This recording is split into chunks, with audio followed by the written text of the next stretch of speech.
does that affect air quality in the basin? So I spent 50 years of my life with a heavyweight champion of the world. Everywhere he went, everybody knew him. Everybody wanted to touch him and talk to him. While the president of the United States or the president of Russia was trying to get his attention, he was picking up a baby or a young person and touching them and talking to them and empathizing with them. That's what made him a great champion. Environmental justice is the same exact thing. You have to take care of the people who don't have the power to take care of themselves. You have to represent them in halls that they sometimes are not represented in. Because if you don't do that, you're not really on a life mission that is worthwhile.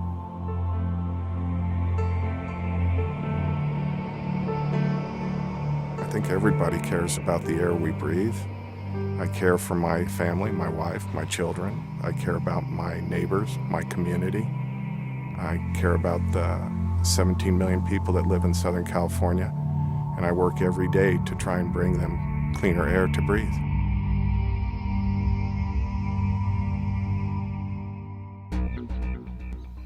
The South Coast AQMD is a leader, an innovator, an incubator for air pollution controls. Our mission at the AQMD is really to clean up the air in this basin, to make it the most healthful air people can breathe. Air quality matters tremendously because it has a direct impact on public health. When we think about health, there are things that we can control, and there are things that we cannot control. We can change our diet, we can exercise more, but you cannot change the air that you breathe. The other day, it had just rained, and I was walking to class, and I noticed I could see the mountains. I didn't realize you could see the mountains from where I was, and I had been there for months. So if you grow up around here, you're used to smoggy days, and you're used to everything being like this. And you might not necessarily realize it shouldn't be like this. 50 years ago, the smog was so bad here that on the freeways, we'd have 60 and 70 cars crash together in a single accident because they couldn't see each other on the freeway. Back in the 1950s, when I took the train from Needles to the University of Redlands, there were days that you couldn't see 200 yards because of smog. We have very few smog days today. The political commitment that this country has made to clean air has been a public health triumph. The regional air pollutant concentrations have come down consistently over the last 40 to 50 years. We really are pleased with the progress, and I think most Southern Californians feel it in terms of the air they breathe or being able to see the mountains on more days of the year. There's a number of people now who say, "What are you doing? The air's okay. I live on the west side of Los Angeles and it's fine." But it's not fine for everybody.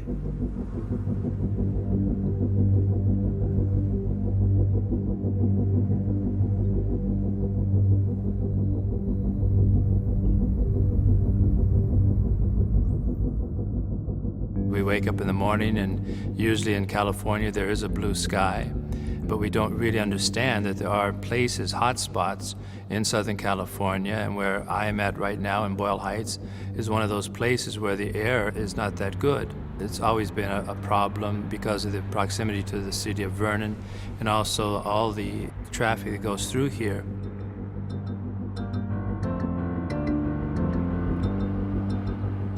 This area here is known as the diesel death zone. We're bordered on the west by refineries and rail yards. We're bordered on the south by the Port of Long Beach,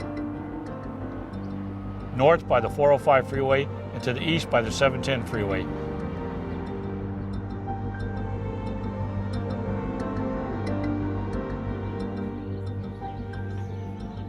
nosotros en esta familia tenemos problemas de salud, especialmente problemas respiratorios. Todos tenemos asma y es muy frustrante para mí como madre no poder ayudarle. About 7 years ago, I began to experience a breathing problem. It got so bad that going from my bed to the bathroom was a 2-stop trip. That gave me a first-hand experience with what it's like to have asthma or some other respiratory disorder caused by air pollution.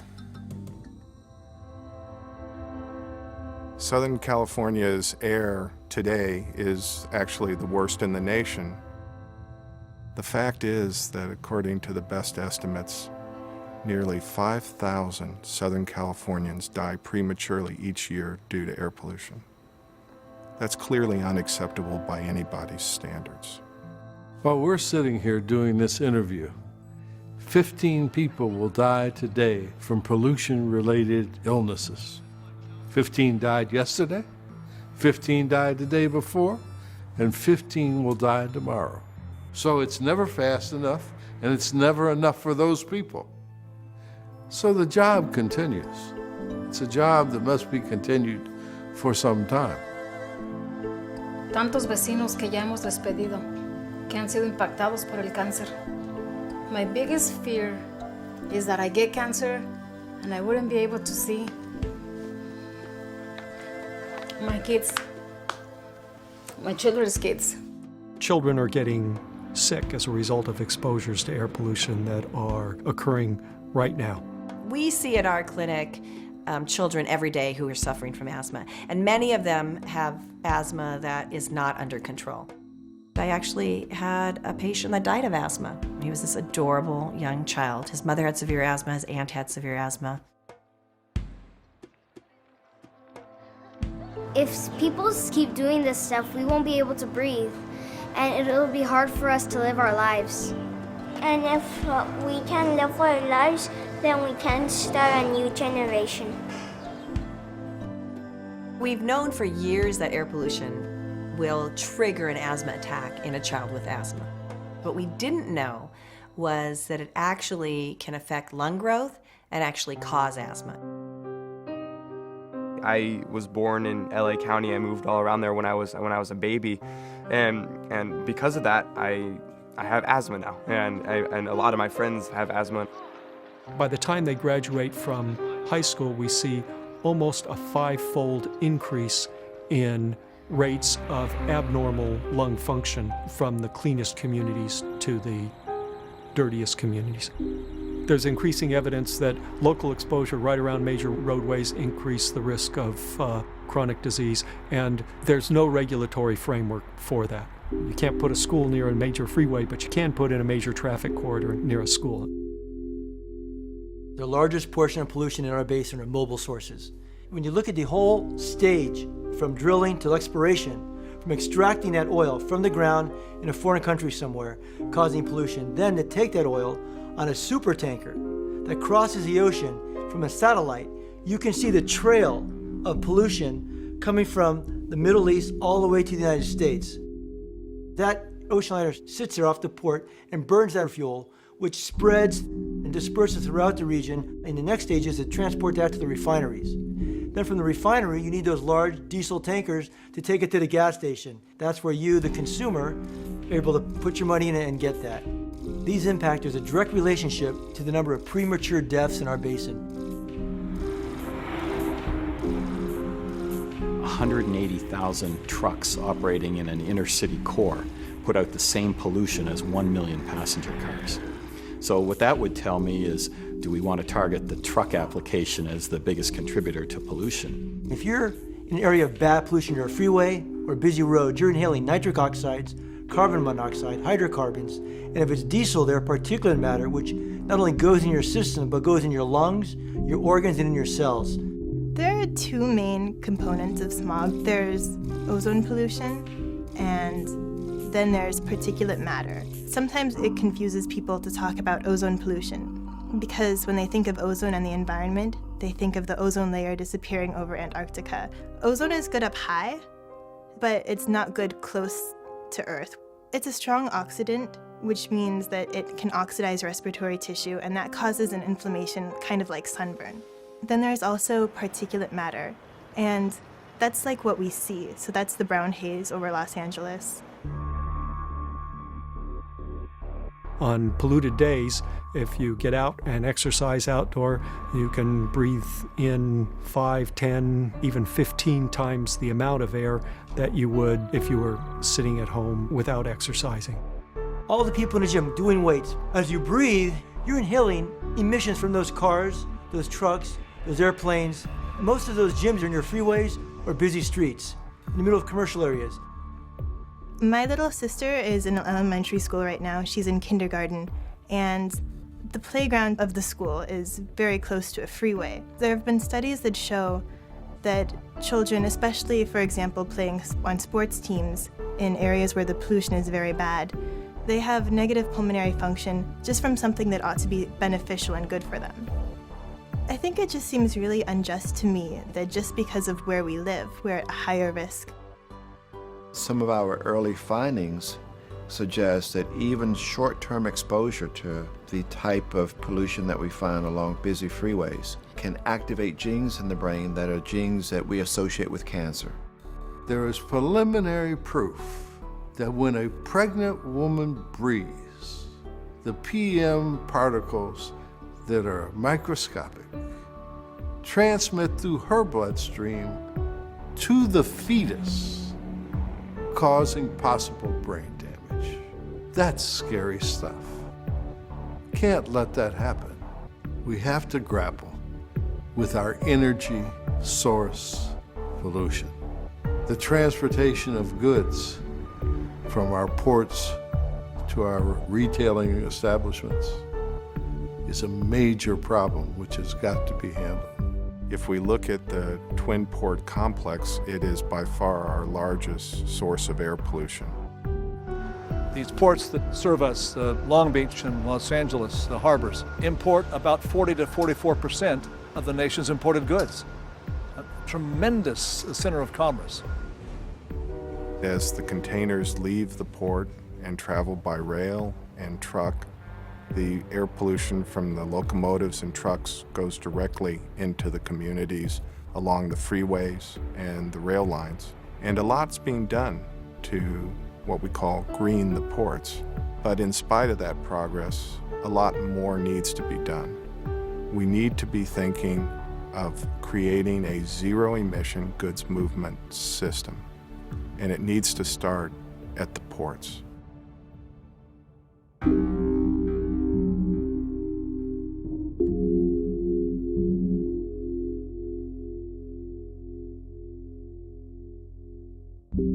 I know that the economy has got to be considered. And I know that you got to put people before economy.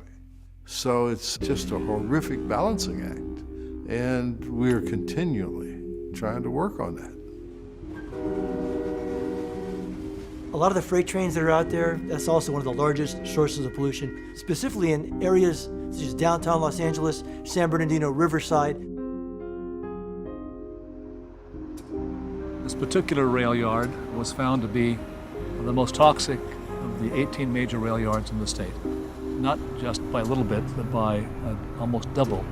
And to clean this up, to make our city safe in terms of quality of the environment is a very important part of my mission.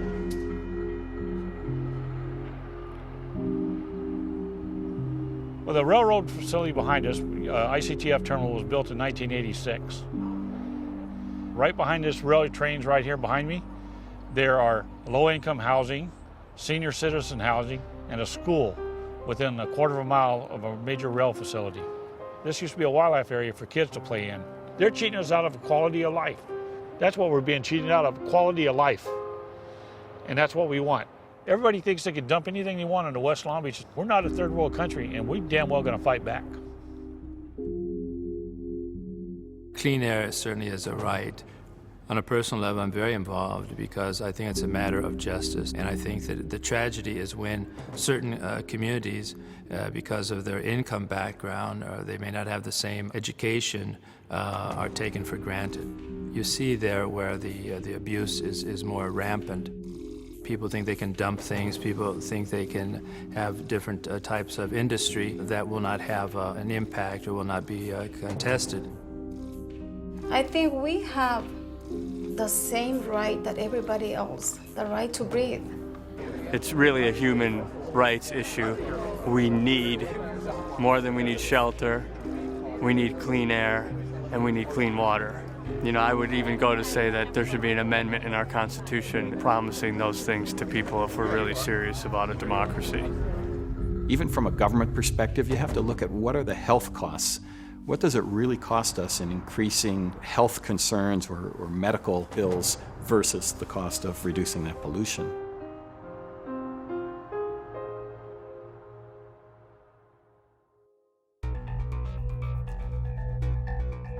Green transportation solutions can have a major impact on pollution reduction, you know, not only here in Southern California, but globally. There are no technology barriers today. It's really just moving those technologies into commercialization, putting these vehicles in the hands of masses to get the sheer volume out there. And all with the intention of producing these vehicles that will reduce our carbon footprint, so we can have these solutions that really have a global impact on this planet. I believe that to eliminate air pollution is a goal that is attainable. And I think we have the resources. I think we have the initiatives, and I think that we have the people, the will of the people to do that. Sometimes we talk about clean air as a goal. It really needs to be a passion for Southern Californians. If you asked me 30 years ago when I started in the air pollution field whether or not we would see the progress that we've had to date, including some of the innovative technologies that are being developed right here in Southern California, we might have been pessimistic. But I can tell you from 30 years' experience, we shouldn't be. We should be optimistic. And it's a matter of the community just pulling together. There are no magic bullets for protecting people from the health effects of air pollution. It is that personal responsibility and involvement that will help to create the momentum towards healthful air.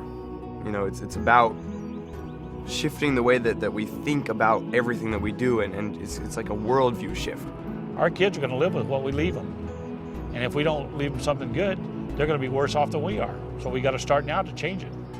I guess if I had a message to, you know, people in power, corporations and politicians and stuff, it'd basically be, you know, live as if our future matters. Live as if the future of my generation matters, because I don't want to grow up in a world that the air we breathe is toxic. I don't want my children or my grandchildren to grow up in that type of world. I think we all need to demand better air quality. Companies will behave responsibly if we make them. It isn't just that we just came on this earth, but we have a responsibility to keep it clean and to encourage people to do that. And I think the religious communities can play a great role in keeping our environment clean. It's time for all the faith communities out there to partner with us at AQMD with the neighborhoods to clean up our air here in Southern California so it's safe and healthy for everyone. We can come together and save Southern California and make it the beautiful place it was meant to be. The people in the senior citizen homes have a role. The everyday worker has a role. And the children definitely have a role. This is everybody's endeavor. And you got to get us all involved.